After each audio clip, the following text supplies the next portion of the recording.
In this lesson on the atmosphere, we will look at its composition, the laws that have been propounded on the behaviour of gases, and the effect of altitude on human performance. The air that we breathe is made up mostly of nitrogen at 78% volume, oxygen at 21% volume, argon at 0.93% volume, with carbon dioxide and a few trace gases making up the rest. These proportions remain the same whatever the altitude.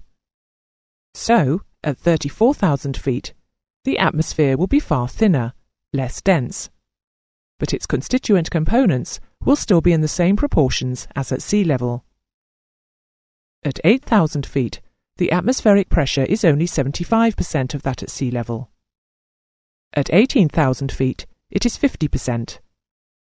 And at 34,000 feet, it is reduced to only 25% of its sea level value.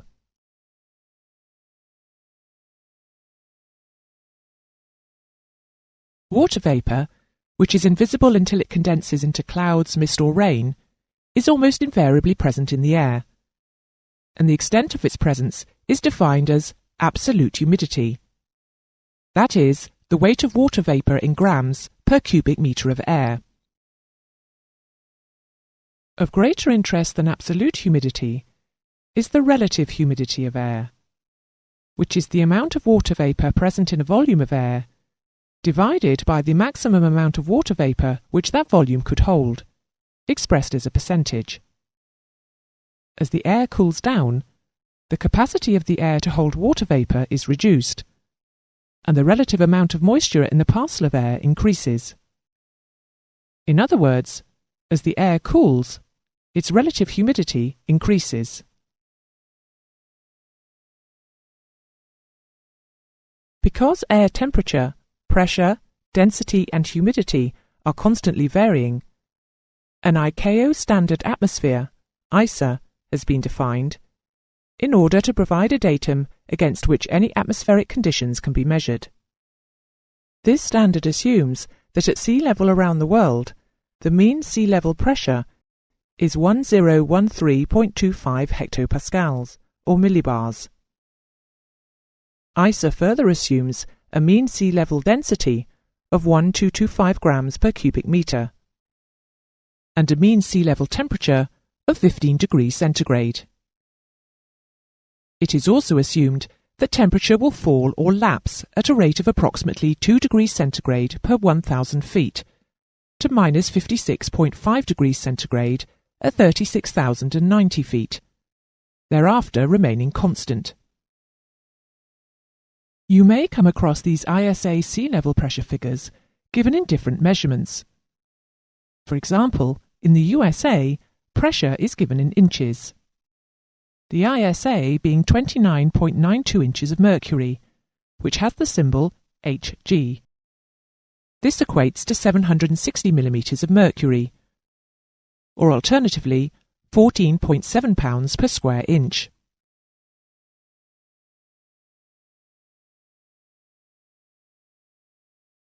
Because of its relevance to aviation, we need to pay particular attention to Dalton's law of partial pressure, which states that the total pressure of a gas mixture is equal to the sum of the partial pressure of its component gases. Oxygen constitutes 21% of the atmosphere by volume, and at sea level, the international standard atmosphere pressure is 760 millimetres of mercury. So the partial pressure of oxygen, 21% of 760, is 160 millimetres of mercury. That is to say that the oxygen constituent of the atmosphere will support a column of mercury 160 millimetres high. At 8,000 feet altitude, the atmospheric pressure reduces to 75% of its sea level value of 760 millimetres of mercury, which is 570 millimetres. At 18,000 feet, it is 50%, namely 380 millimetres. And at 34,000 feet, it is 25%, namely 190 millimetres. If atmospheric pressure reduces, the percentage of oxygen remains at 21%, but it is 21% of the reduced pressure value. So, if one stood on a mountain at 8,000 feet, the atmospheric pressure is 75% of its sea level value, which is 75% times 760 millimeters of mercury, which is 570. Oxygen now comprises 21% of that lower volume, and will support a column of mercury measuring 21% of 570, which is 120 millimeters high. At 18,000 feet, the total pressure of the air has reduced to 50% of the pressure at sea level. That is 380 millimeters of mercury. The partial pressure of oxygen will be 21% of 380 millimeters, which is 80 millimeters. At 34,000 feet, the total pressure of the air has reduced to 25% of the pressure at sea level. That is 190 millimeters of mercury. The partial pressure of oxygen will be 21% of 190 millimeters, which is 40 millimeters.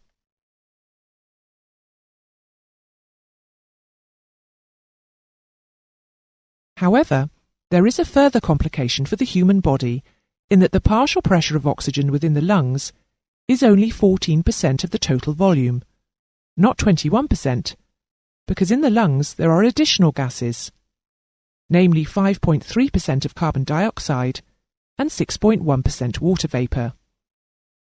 These are waste products produced by the body. Consequently, the partial pressure of oxygen in the lungs will only support 106 millimeters of mercury. That is 14% of 760. And this is the value at which the body is accustomed to breathing. Apart from a reduction in night vision at 5,000 feet, the body is not much affected by a further reduction in partial pressure until it reaches a value of 55 millimeters of mercury, which is experienced at 10,000 feet. This is the lower limit of human tolerance. Above 10,000 feet, a supplemental air-oxygen mixture is necessary to avoid the symptoms of under-oxygenated blood, known as hypoxia. In order to have the blood fully oxygenated or fully saturated, either the air pressure in the lungs must be increased, as in a pressurized aircraft, or, as in the present case, the amount of oxygen in the air must be increased. We will look at hypoxia in greater detail in the lesson on circulation. However, because atmospheric pressure continues to reduce with height, by 33,700 feet, the partial pressure of oxygen has again reduced to 55 millimeters in the lungs. So, above 30,700 feet, only by breathing pure oxygen can the partial pressure of oxygen in the air breathed by a pilot be restored to the required minimum of 55 millimeters of mercury. And above 40,000 feet, aircrew must breathe pure oxygen under pressure for normal bodily activity.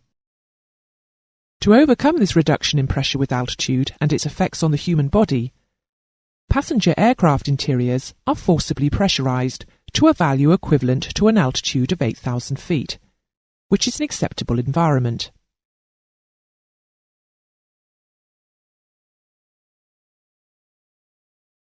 Over the years, scientists have examined the characteristics and behaviour of gases and propounded various laws.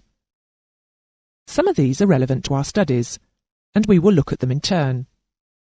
Boyle's law, propounded in 1662, states that, providing the temperature is constant, the volume of a gas is inversely proportional to its pressure.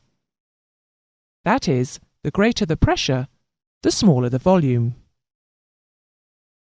This is written as V equals 1 or K over P, or P times V equals K.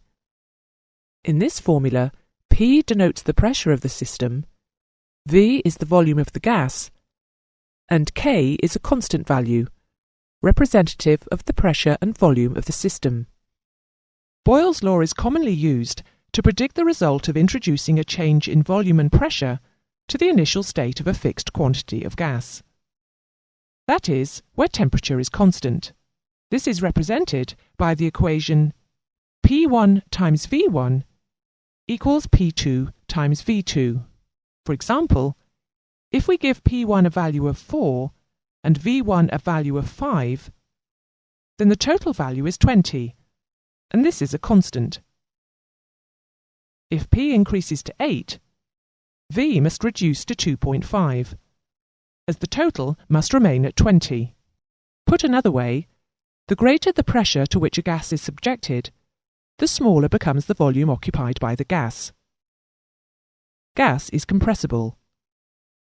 Use the mouse to move the plunger up and down, and notice that as pressure increases, the volume of the gas in the cylinder decreases, while the product of pressure and volume remains constant.